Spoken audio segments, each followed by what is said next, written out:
Assalamualaikum warahmatullahi wabarakatuh. Hari ini pertemuan 6 mengenai estimasi permintaan. Pengertian dari estimasi permintaan adalah proses menemukan nilai-nilai koefisien atau parameter dari fungsi permintaan masa kini atau current values terhadap suatu produk, di mana fungsi permintaan itu adalah fungsi dari variabel-variabel seperti harga, iklan, pendapatan konsumen, tren, dan variabel-variabel lain yang mempengaruhi tingkat permintaan. Ada rumus persamaan dari kuantiti permintaan. Kuantiti sama dengan A ditambah B1 dari faktor harga, B2 dari faktor advertising, B3 dari faktor pendapatan konsumen, B4 dari tren, dan B lainnya dari variabel-variabel lainnya yang nantinya tentunya akan mempengaruhi kuantiti. A ini adalah konstanta, di mana kalau misalkan tidak ada faktor-faktor seperti harga, advertising, pendapatan, dan tren, maka nilai Q adalah nilai A. Ya, Q sama dengan A apabila tidak ada price, advertising, pendapatan konsumen, dan tren, maka quantity sama dengan A. Atau nilai quantity adalah A. A itu adalah konstanta, artinya nilai permintaan tanpa ada variabel seperti harga, advertising, pendapatan konsumen, dan tren, dan sebagainya. Dari persamaan tersebut, estimasi permintaan mencoba mencari tahu nilai koefisien B1, B2, B3, B4 yang merupakan parameter dari masing-masing variabel terhadap jumlah yang diminta. Koefisien ini menjadi kunci bagi pembuatan keputusan manajerial. Terdapat beragam cara estimasi permintaan yang dapat kita kelompokkan ke dalam dua metode. Ada metode langsung. Metode langsung ini adalah metode menaksir permintaan dengan melibatkan langsung konsumen melalui wawancara dan survei, kemudian melakukan simulasi pasar atau eksperimen pasar terkendali. Jadi membuat suatu pasar untuk mengetahui pengaruh dari variabel-variabel yang tadi kita sebutkan. Bisa juga kita melakukan wawancara dan survei kepada konsumen atau kepada pelanggan, atau melakukan survei langsung ke pelanggan. Kemudian ada metode tidak langsung. Kalau metode tidak langsung inilah metode menaksir permintaan dengan menggunakan data-data sekunder yang telah dikumpulkan dan kemudian dilakukan upaya untuk menemukan hubungan statistik antara variabel dependen dan variabel independen. Variabel dependen ini adalah variabel bebas dan variabel independen ini adalah variabel terikat. Jadi pengaruh, misalkan variabel bebasnya itu adalah iklan, pengaruh iklan terhadap permintaan. Sedangkan variabel independennya, variabel bebasnya itu adalah iklan, dan variabel terikatnya itu adalah permintaan. Jadi variabel dependen adalah variabel terikat dan variabel independen itu variabel bebas, yang dimana variabel bebas adalah iklan, sedangkan variabel terikat itu adalah permintaan. Jadi untuk mengetahui hubungan antara iklan dengan permintaan, antara harga dengan permintaan, antara pendapatan konsumen dengan permintaan, nah ini kita cari dengan menggunakan data-data sekunder, data-data yang memang kita kumpulkan dari berbagai macam sumber. Ya, kemudian kita melakukan hitungan statistik antara variabel-variabel tersebut terhadap variabel terikat, yaitu permintaan. Salah satu teknik yang sering digunakan untuk estimasi demand dengan metode tak langsung adalah teknik analisa regresi, sederhana dan berganda. Teknik analisa regresi ini adalah untuk mengetahui pengaruh, sedangkan kalau untuk mengetahui hubungan itu disebut dengan korelasi. Jadi untuk perhitungan statistik ada teknik analisa regresi untuk mengetahui pengaruh antara variabel bebas dengan variabel terikat. Misalkan pengaruh permintaan, pengaruh harga terhadap permintaan, pengaruh pendapatan konsumen terhadap permintaan, pengaruh iklan terhadap permintaan. Nah, ini untuk mencari tahu, maka kita mempergunakan yang namanya teknik analisa regresi sederhana dan berganda. Kalau sederhana itu adalah variabel bebasnya itu dua, misalkan pengaruh iklan dan pendapatan konsumen terhadap permintaan. Jadi kalau sederhana itu cuma satu, yaitu pengaruh iklan terhadap permintaan. Kalau berganda itu pengaruh iklan pendapatan konsumen terhadap permintaan. Jadi kalau sederhana cuma satu variabel bebasnya, kalau berganda dua variabel bebas, satu variabel terikat. Untuk metode wawancara dan survei itu dilakukan dengan melalui wawancara kepada para pembeli potensial. Pembeli potensial itu adalah mereka yang memiliki demand, memiliki pendapatan yang memang mereka mampu membeli barang-barang yang dijual. Jadi mereka punya need, want, and demand. Demand ini adalah daya beli. Jadi pembeli potensial adalah pembeli yang memang memiliki daya beli untuk membeli barang tersebut.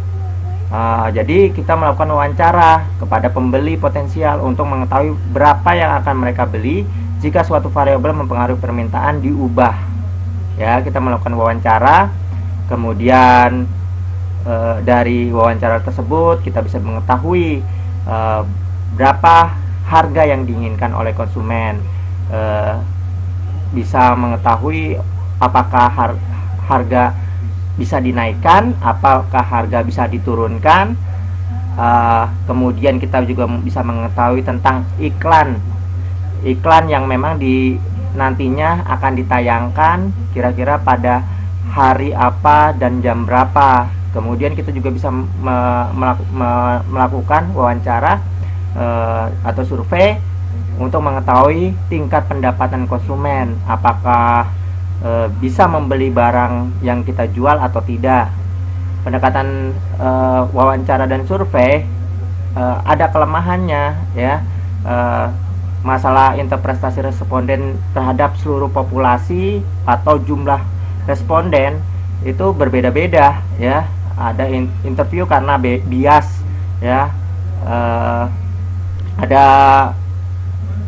artinya bahwa jawaban-jawaban yang dikemukakan responden itu bias, jadi tidak seluruhnya tepat, ya. Ada proses yang namanya pertentangan atau perbedaan. Nah, ini yang menyebabkan kelemahan dari wawancara atau survei. Kemudian akurasi jawaban dan intensi dari jawaban agak kurang akurat, ya. Oleh karena itu, kalau misalkan kita melakukan interview, ada baiknya kita lakukan pada saat responden memiliki waktu yang senggang untuk memberikan jawaban, sehingga jawabannya bisa lebih akurat. Kemudian bisa juga salah tafsir responden atas pertanyaan yang mungkin pertanyaan yang membingungkan, sehingga mereka salah menjawab, ya, sehingga bisa menimbulkan jawaban yang salah.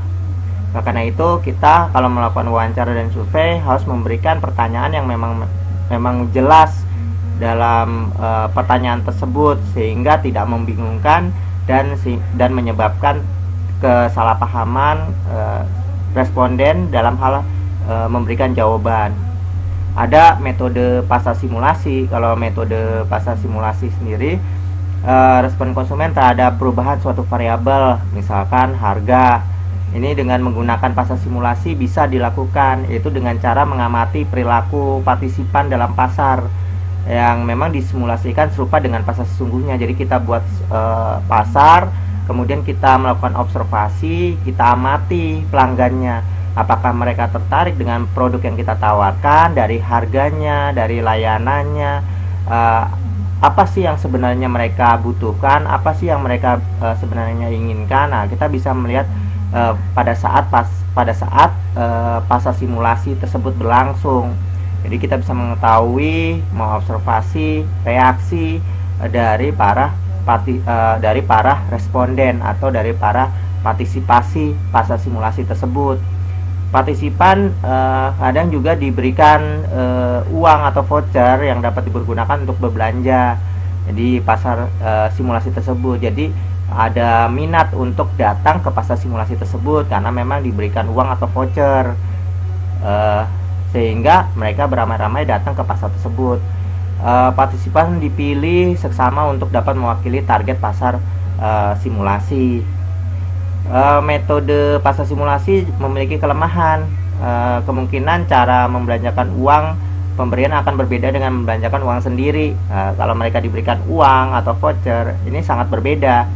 Jadi kalau dengan adanya voucher atau uang, mereka mungkin lebih konsumtif dalam membelanjakan uang tersebut karena dianggap uang yang diberikan dari pihak sponsor, ya. Jadi mereka sangat konsumtif dalam membelanjakan uang tersebut. Beda dengan kalau menggunakan uang sendiri, mereka akan mungkin lebih memilih-milih dalam hal membeli sesuai dengan kebutuhan mereka. Beda dengan kalau mereka mendapatkan uang dari pihak sponsor, mereka akan lebih konsumtif dalam membeli barang tanpa memilih-milih terlebih dahulu. Bila partisipan tahu bahwa ia diamati, mungkin akan tidak akan mengikuti pasar simulasi tersebut dan akan sangat kecewa dan marah kalau mereka dijadikan eksperimen untuk diamati. Untuk kelemahannya pun biayanya cukup mahal karena kita harus membuat suatu pasar yang memang diserupakan dengan pasar sesungguhnya, ya, sehingga membutuhkan biaya yang cukup besar. Kemudian kalau ingin kita mengetahui tentang pasar simulasi, kita bisa mengetahui apakah pasar tersebut cukup sangat memberikan masukan dalam hal upaya untuk mendapatkan estimasi permintaan terhadap produk-produk yang kita jual. Nah, kita bisa mempergunakan metode pasar simulasi. Kemudian ada metode eksperimen pasar langsung. Untuk metode eksperimen pasar langsung, respon konsumen terhadap perubahan suatu variabel, misalkan harga, juga dapat dilakukan dengan melakukan eksperimen di pasar yang memang sesungguhnya, bukan pasar simulasi. Nah, kita bisa langsung terjun ke pasar sesungguhnya untuk mengamati perilaku pembeli atau partisipan. Dalam pasar yang dipilih, kita menentukan pasar yang nantinya kita observasi, kita teliti. Jadi kita datangi beberapa pasar yang memang menjual produk-produk kita dan menjual produk-produk pesaing. Jadi kita bisa mengetahui pendapat para pembelinya langsung di lapangan, di pasar sesungguhnya. Metode eksperimen pasar langsung ini juga memiliki kelemahan, ya. Jadi agak sulit untuk mengendalikan berapa sampel responden yang nanti kita akan teliti.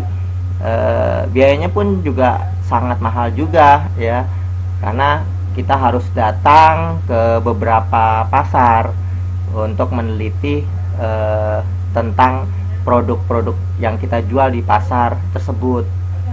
Apa keinginan pelanggan, kebutuhan pelanggan, harga yang memang pantas untuk diberikan kepada pelanggan, ya. Kemudian kita juga harus mengetahui apakah produk kita masih mengikuti tren atau tidak, apakah produk kita diminati oleh pembeli atau tidak. Nah, ini kita bisa eksperimen ke pasar langsung, pasar yang sesungguhnya.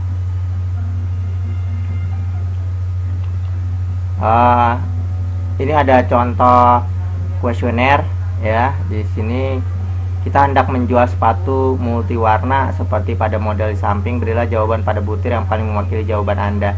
Nah, ini kita bisa melakukan penyebaran kuesioner. Nah, di sini apabila harga sepatu adalah, kita lihat dari variabel harga terhadap permintaan. harga 90.000. Nah, apakah pasti tidak membeli atau hampir pasti tidak membeli, mungkin tidak membeli, mungkin akan membeli, hampir pasti akan membeli, pasti akan membeli. Nah, ini ada beberapa kemungkinan jawaban yang dipilih. Jadi ada 6 pernyataan yang bisa dipilih, apakah pasti, hampir pasti, mungkin tidak membeli, mungkin akan membeli, hampir pasti akan membeli, dan pasti akan membeli. Nah, kalau harganya 90.000. Kalau 80.000 apakah 70.000 ataukah 60.000 ataukah 50.000? Nanti pemilih akan melakukan checklist atau menyilang jawaban mereka dari faktor harga yang diberikan 90.000, 80, 70, 60, 50.000.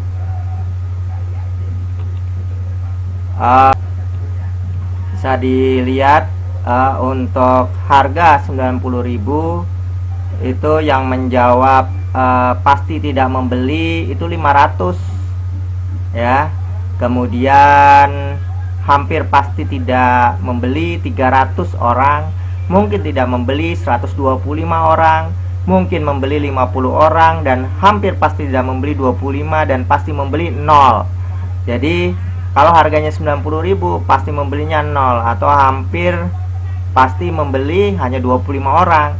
Beda dengan harganya yang 50.000. Pada harga 50.000 pasti tidak membeli 0, hampir pasti tidak membeli yang menjawab 25 orang, mungkin tidak membeli itu yang menjawab 50 orang, mungkin membeli yang menjawab 225 orang, hampir pasti membeli 300 orang, pasti membeli yang menjawab 400 orang. Jadi kalau harganya 50.000, banyak orang yang dipastikan membeli, yaitu 400 orang menjawab pasti membeli kalau harganya turun sampai 50.000. Kemudian masing-masing jawaban itu diberikan bobot. Pasti tidak membeli itu 0%, hampir pasti tidak membeli itu 20%, mungkin tidak membeli 40%, mungkin akan membeli 60%, hampir pasti akan membeli 80%, dan pasti akan membeli yaitu 100%. Nah, kemudian jumlah jawaban tersebut dilakukan perkalian untuk mengetahui ekspektasi permintaan. Nah, bisa dilihat di tabel ini bahwa pada harga 90 pasti tidak membeli, bobotnya kan 0, jadi dikali 0, jadi tadinya itu sekitar 500 yang menjawab pasti tidak membeli untuk yang harga 90. Nah, dikali 0 sama dengan 0. Kemudian hampir pasti tidak membeli 300 orang yang menjawab, dikalikan hampir pasti tidak membeli itu 20%. 300 dikali 20% sama dengan 60. Kemudian mungkin tidak membeli 125 dikali 40%. 40% itu 40 dibagi 100 yaitu 0,40 ya. Jadi 125 dikali 0,40 sama dengan 50. Kemudian mungkin membeli tadi jawabannya 50 dikali 60% atau 0,60. Jadi 50 kali 0,60 mendapatkan 30 ya. Mungkin membeli, hampir pasti beli. Untuk hampir pasti beli tadinya 25 orang yang menjawab, dikalikan 80% atau 0,80. Jadi 25 dikali 0,80 mendapatkan 20 orang yang hampir pasti membeli. Nah, kemudian yang pasti membelinya 0 untuk yang harga 90.000. Kemudian yang harga 50.000 pasti tidak membeli, itu tadinya menjawab 0 kali 0 persen sama dengan 0. Kemudian hampir pasti tidak membeli itu 25 yang menjawab, 25 orang dikali 20 atau 0,20 sama dengan 5. Kemudian jawaban mungkin tidak membeli itu 50 orang, mungkin tidak membeli bobotnya itu 20, mungkin tidak membeli bobotnya 40 atau 0,40. Jadi 50 dikali 0,40 sama dengan 20 ya. Jawabannya mungkin tidak membeli itu 20 ya. Nah 20, jadi 50 dikali 40% itu 20 ya, atau 0,40 dikali 50 ya sama dengan 20 ya, dan seterusnya. Nah, ini untuk ekspektasi permintaan. Kemudian ada analisa regresi untuk estimasi permintaan dengan metode tidak langsung. Ada analisis regresi yang dapat digunakan untuk menemukan derajat ketergantungan satu atau lebih variabel terhadap variabel lainnya, misalkan variabel harga dan lain-lain terhadap variabel permintaan.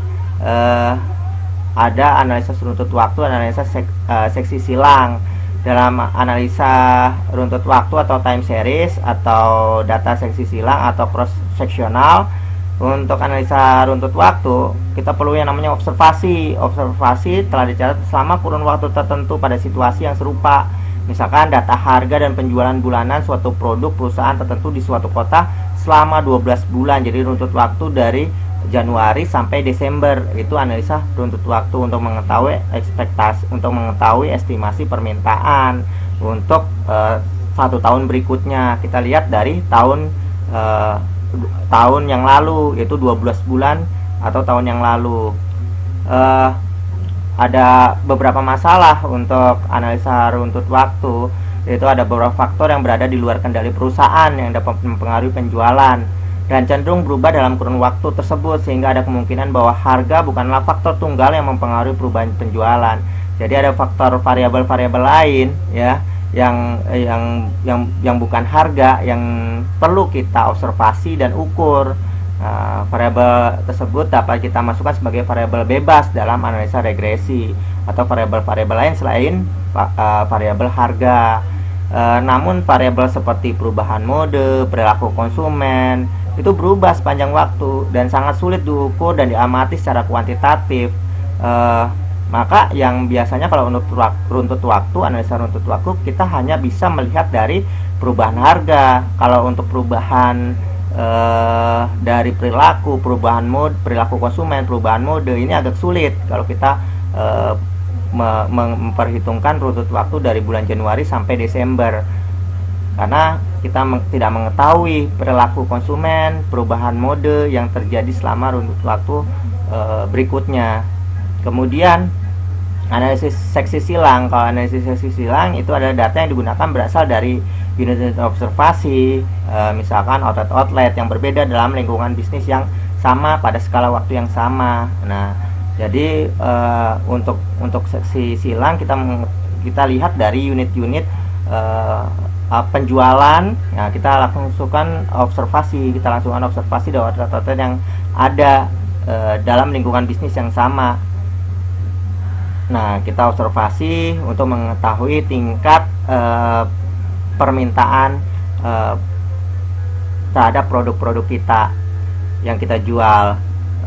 Ada linearitas persamaan regresi. Jadi kalau untuk linearitas persamaan regresi, di sini analisa regresi menuntut bahwa hubungan harus dinyatakan secara linier.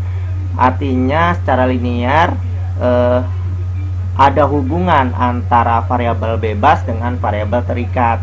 Jadi harga dengan permintaan pasti ada hubungan. Perilaku konsumen dengan harga. Nah, ini kita belum tahu apakah ada hubungan atau tidak antara perilaku dengan permintaan. Apakah perilaku konsumen mempengaruhi harga, mempengaruhi permintaan atau tidak. Nah, ini kita perlu ketahui. Nah, tetapi untuk regresi kita perlu mengetahui hubungan yang dinyatakan secara linear. Artinya ada kesamaan, ya, kesamaan antara variabel bebas dengan variabel terikat, adanya hubungan. Misalkan hubungan harga terhadap permintaan pasti secara linear, pasti harga pasti mempengaruhi permintaan. Sedangkan faktor lain ya belum tentu bisa dinyatakan secara linear. ada persamaan regresi berganda. Kalau untuk regresi berganda atau multiple linear regression itu menunjukkan hubungan antara variabel-variabel bebas seperti x1, x2, x3. X adalah variabel bebas, y adalah variabel terikat. Ya, jadi x adalah variabel bebas, y adalah variabel terikat. Variabel bebas itu adalah faktor-faktor yang mempengaruhi, sedangkan variabel terikat adalah variabel yang dipengaruhi. Jadi yang variabel yang dipengaruhi itu adalah permintaan, sedangkan x itu adalah variabel bebasnya seperti variabel harga, kemudian pendapatan konsumen, perilaku konsumen, tren dan sebagainya, itu merupakan variabel bebas. Nah, kalau regresi berganda artinya variabel bebasnya cukup banyak. Ya, kita bisa memperhitungkan 1, 2 atau 3 variabel bebas terhadap variabel terikat. Satu variabel terikat, misalkan x1 harga, x2 perilaku konsumen, x3 tentang harga, perilaku konsumen, pendapatan konsumen dan lain-lain, mempengaruhi tidak terhadap y atau permintaan ini. Ya, jadi y itu terdapat beberapa fungsi variabel, ya, banyak yang mempengaruhi permintaan, ya, banyak mempengaruhi permintaan. Y ini adalah permintaan, banyak mempengaruhi permintaan, dan banyak variabel-variabel yang mempengaruhi permintaan, salah satunya harga, pendapatan konsumen, perilaku konsumen, tren dan sebagainya. Nah, ini untuk persamaan regresi, ya, bisa diketahui y sama dengan a konstanta tambah b beta 1 x, artinya x1 atau variabel bebas 1 ditambah b2 beta 2 dikali x2, yaitu variabel bebas 2 ditambah beta 3 kali x3. X3 ini adalah variabel bebas ketiga, tambah beta 4 dikali kali x4. X4 ini adalah variabel bebas keempat, ditambah variabel bebas lainnya sampai tidak terhingga. Ini adalah error sampai tidak terhingga, dan ini semua adalah variabel bebas yang mempengaruhi y. Y ini adalah permintaan, ya, variabel bebas yang mempengaruhi permintaan atau y. Kalau misalkan tidak ada x1 atau harga, x2 atau pendapatan, x3 atau tren, x4 perilaku konsumen tidak ada, maka y sama dengan a. A ini adalah konstanta, jadi nilai tetap dari y. Jadi permintaan pastinya nilainya adalah a atau konstanta, tidak dipengaruhi oleh variabel x1, x2, x3, x4 dan seterusnya. Kemudian ada persamaan regresi sederhana. Untuk persamaan regresi sederhana atau simple linear regression itu menunjukkan hubungan antara satu saja variabel bebas x1 dengan variabel y. Nah, kalau yang tadi adalah regresi berganda atau multiple linear regression. Sedangkan kalau untuk persamaan regresi sederhana hanya satu variabel bebas dengan variabel terikat. Jadi satu variabel bebas dengan satu variabel terikat atau y. Jadi x-nya 1, y-nya 1. Nah, untuk x-nya 1 misalkan contohnya pengaruh harga terhadap permintaan. Jadi x-nya 1, harga terhadap permintaan y. Nah, regresi sederhana ini dapat digunakan hanya jika pengaruh variabel bebasnya diasumsikan tidak terlalu signifikan. Y sama dengan f sama dengan x1, x1. Jadi x1 variabel bebasnya hanya satu variabel bebas mempengaruhi y. Rumusnya y sama dengan a plus bx, x ini hanya 1 tambah error. Nah, residu atau kesalahan hitung. Nah, di sini error atau residu atau kesalahan hitung. Nah, apabila tidak ada variabel bebas atau x, maka konstanta atau nilai y sama dengan a. A ini adalah konstanta. Ya, jadi nilai tetap dari permintaan adalah a, yaitu konstanta. Nilainya sekian. Kalau tidak ada harga atau variabel x-nya, misalkan harga tidak ada, maka nilai permintaannya adalah a atau konstanta, konstan. tidak berubah. Kemudian penafsiran parameter regresi sederhana. Nah, untuk penafsiran regresi sederhana di sini adalah ada A dan B dalam persamaan regresi. Ada least square method, yaitu metode yang meminimalkan jarak dari nilai yang dihasilkan oleh persamaan regresi dengan nilai empiris atau Y1. Metode kuadrat terkecil adalah proses matematis yang menentukan intercept slope garis yang paling tepat yang menghasilkan jumlah kuadrat deviasi atau simpangan yang paling minimum. Nilai A konstanta itu bisa diperoleh dari rumus A sama dengan Y dikurang B X1 ya. Jadi kalau misalkan Y nya jadi tadi kan Y sama dengan A plus BX, maka B nya itu pindah ke kiri ya. B nya itu pindah ke kiri, jadi Y dikurang min BX sama dengan A. Nah, ini hanya dipindahkan aja. Jadi yang tadinya Y sama dengan A plus BX, jadi B nya itu yang tadinya positif pindah ke kiri jadi minus. Jadi Y min BX sama dengan A, karena A nya tidak pindah ke kiri. Jadi hanya B plusnya yang pindah ke kiri. Jadi Y sama min BX ya, yang tadinya plus B pindah ke kiri jadi min BX. Jadi Y dikurang min BX sama dengan A.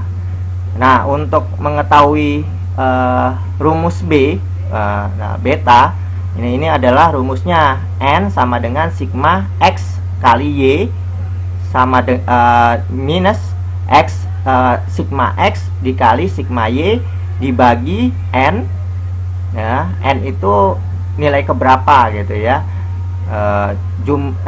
nilai keberapa N itu ya. Sigma X kuadrat dikurang sigma X pangkat 2. Nah, ini untuk rumus mencari A sama untuk mencari rumus B. Jadi diketahui kalau misalkan kita ketahui X sama Y, kita tinggal masukkan aja ya. Kita tinggal masukkan aja kalau misalkan kita mengetahui X sama B. Jadi kita tahu Y nya berapa. Nah, kita cari kita tahu Y nya berapa, X nya berapa, kita tahu B. Nah, setelah kita tahu B, kita bisa masukkan ke dalam untuk mencari tahu A konstanta. Jadi A sama dengan Y nya sudah diketahui dikurang B nya sudah diketahui dikali X, gitu aja. Kemudian dapat A. Setelah udah dapat A, maka kita bisa masukkan Y sama dengan Y nya juga kita sudah ketahui, A nya juga kita sudah ketahui, B nya juga kita sudah ketahui, X nya pun kita sudah mengetahuinya. Jadi kita tinggal masukkan aja kalau kita sudah mengetahui jumlah X, jumlah Y. Jadi tinggal kalau X nya kita ketahui tinggal pangkat 2 atau kuadrat 2. Kita mengetahui total X, total Y, keseluruhan jumlah responden yang menjawab dari pernyataan untuk variabel X, jumlah keseluruhan pernyataan dari untuk variabel Y. Nah, ini untuk mengetahui nilai A dan nilai B. Untuk kita perlu juga mengetahui yang namanya elastisitas harga permintaan. Kita mengetahui yang namanya slope harga permintaan ya. Jadi ada rumus elastisitas titik harga permintaan nih, E sama dengan Q ya, bagi P kali P dibagi Q ya, ini slope ya. Kemudian B kali P dibagi Q untuk mengetahui koefisien determinasi dan koefisien korelasi. Nah, untuk mengetahui koefisien determinasi itu apa sih? Determinasi itu determinan seberapa kuat hubungan antara variabel X dengan variabel Y. Ya, determinan seberapa kuat hubungannya antara variabel bebas dengan variabel terikat. Nah, ini yang namanya determinasi. Misalkan ada harga, ada perilaku konsumen, ada pendapatan konsumen. Nah, dari keseluruhan perhitungan yang paling determinasi, yang paling kuat hubungannya, pengaruhnya itu siapa? Apakah harga yang mempengaruhi paling kuat, hubungannya yang paling kuat dengan permintaan? Apakah perilaku konsumen yang punya hubungan kuat atau berpengaruh cukup kuat. Nah, ini untuk mengetahui determinannya, ya, seberapa jauh kesesuaian persamaan regresi dengan data. Untuk R square atau R pangkat 2 itu rumusnya N sigma X dikali Y dikurang sigma X dikali sigma Y dibagi N dikali sigma X pangkat 2 dikurang sigma X pangkat 2 N sigma Y pangkat 2 dikurang sigma Y pangkat 2. Nah, setelah kita mengetahui perhitungan sigma X, sigma Y, maka kita mengetahui perhitungan X kali Y. Nah, kita tinggal masukkan ke dalam rumus R square atau untuk mengetahui determinasi. Nah, setelah kita mengetahui determinasi, kita bisa mengetahui seberapa kuat hubungan pengaruh dari variabel tersebut.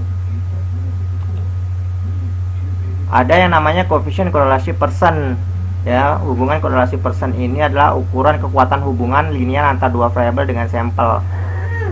Untuk korelasi persen itu ada perhitungannya. Kalau misalkan kita melakukan perhitungan secara mempergunakan SPSS, kita bisa mengetahui korelasi persen dan nanti hasilnya akan keluar dari perhitungan aplikasi statistik, dan nilainya apabila nilai korelasinya itu di bawah 0,20 maka hubungannya sangat lemah. Kalau misalkan hubungannya di antara 0,21 sampai 0,40 hubungannya lemah, dan kalau misalkan hubungannya itu nilainya itu 0,81 sampai 100 hubungannya sangat kuat. Nah, ini bisa dilihat dari perhitungan statistik.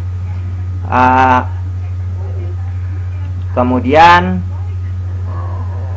untuk mengetahui bagaimana cara perhitungan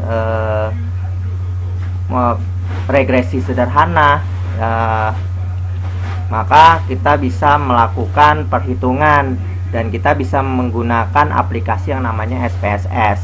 SPSS pun ada beberapa versi yang nantinya kita bisa pergunakan. Contohnya di sini ada kasus untuk regresi sederhana.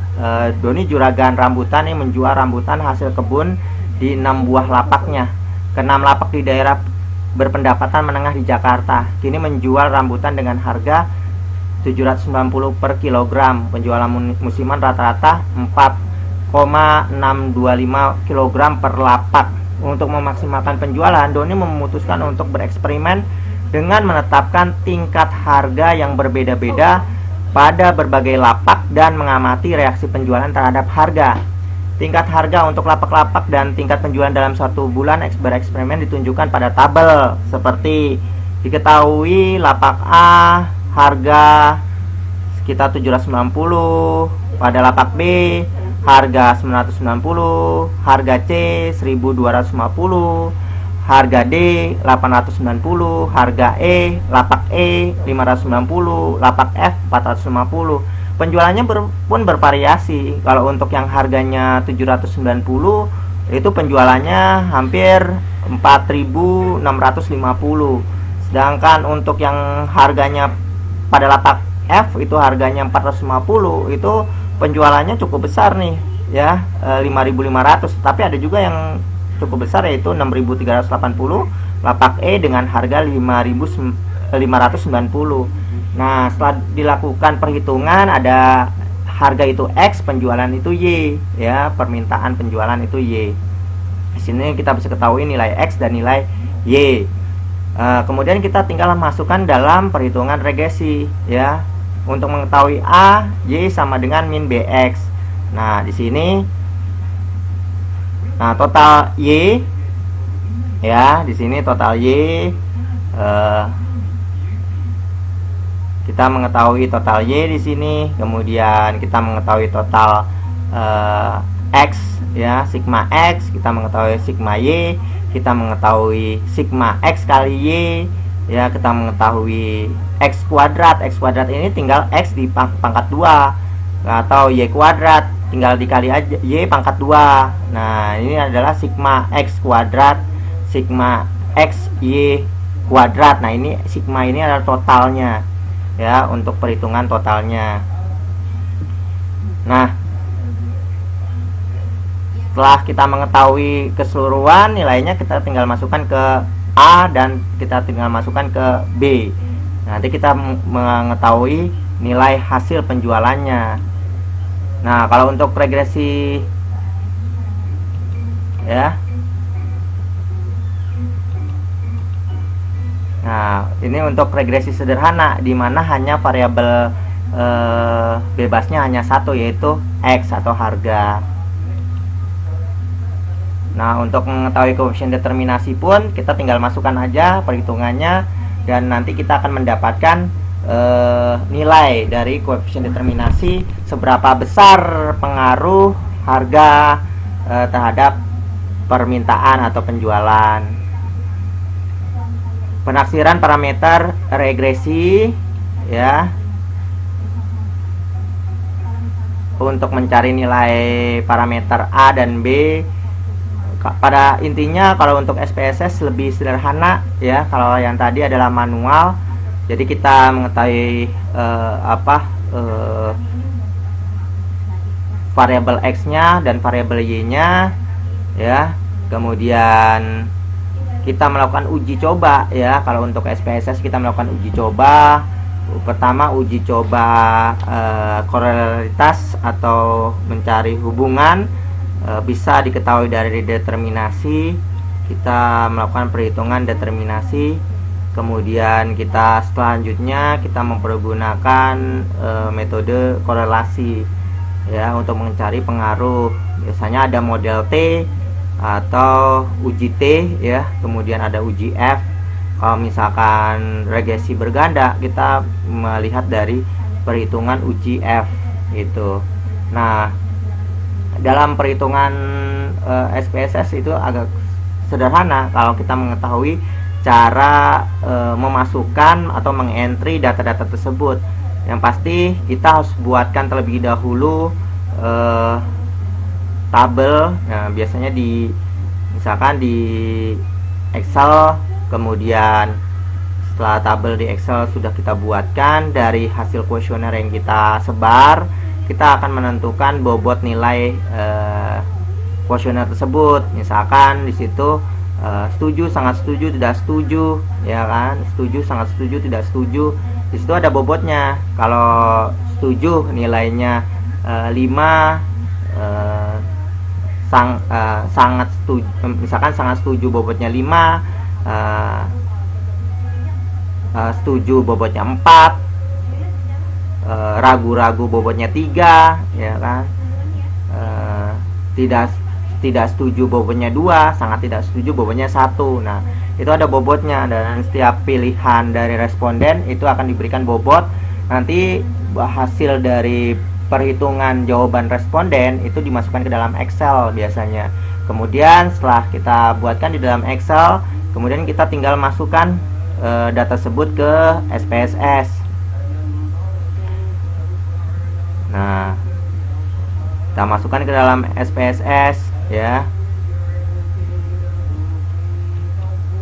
Nanti setelah kita masukkan ke dalam SPSS, nanti kita bisa mengetahui determinannya, determinasinya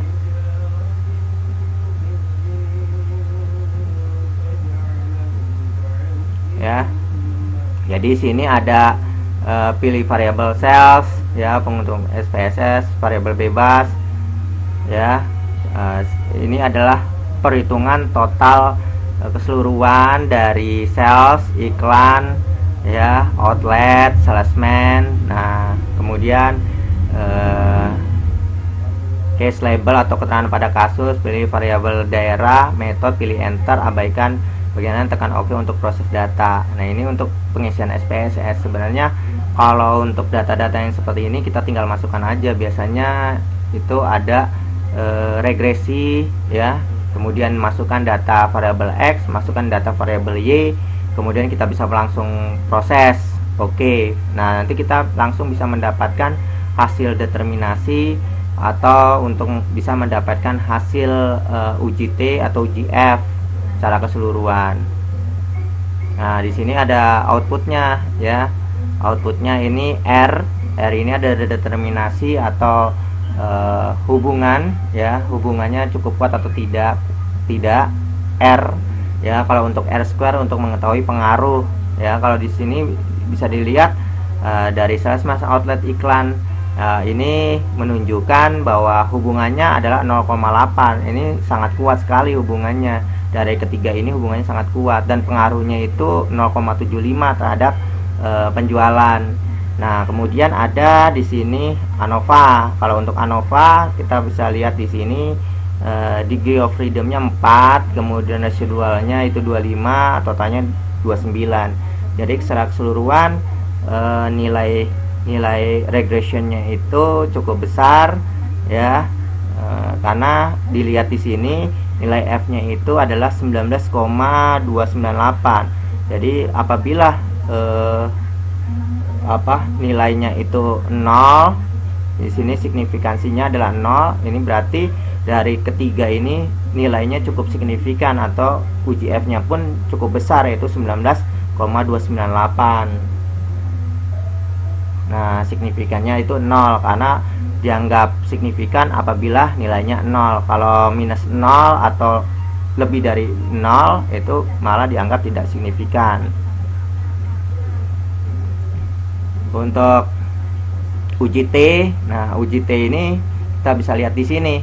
Iklan itu kalau untuk UJT pengaruhnya cukup besar, yaitu 8,530 ya, signifikannya 0 di sana.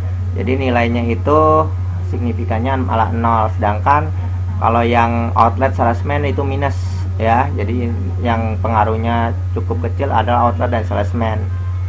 Nah, ini ya. Untuk N itu adalah jumlah respondennya 30. Baik, itu saja dari saya.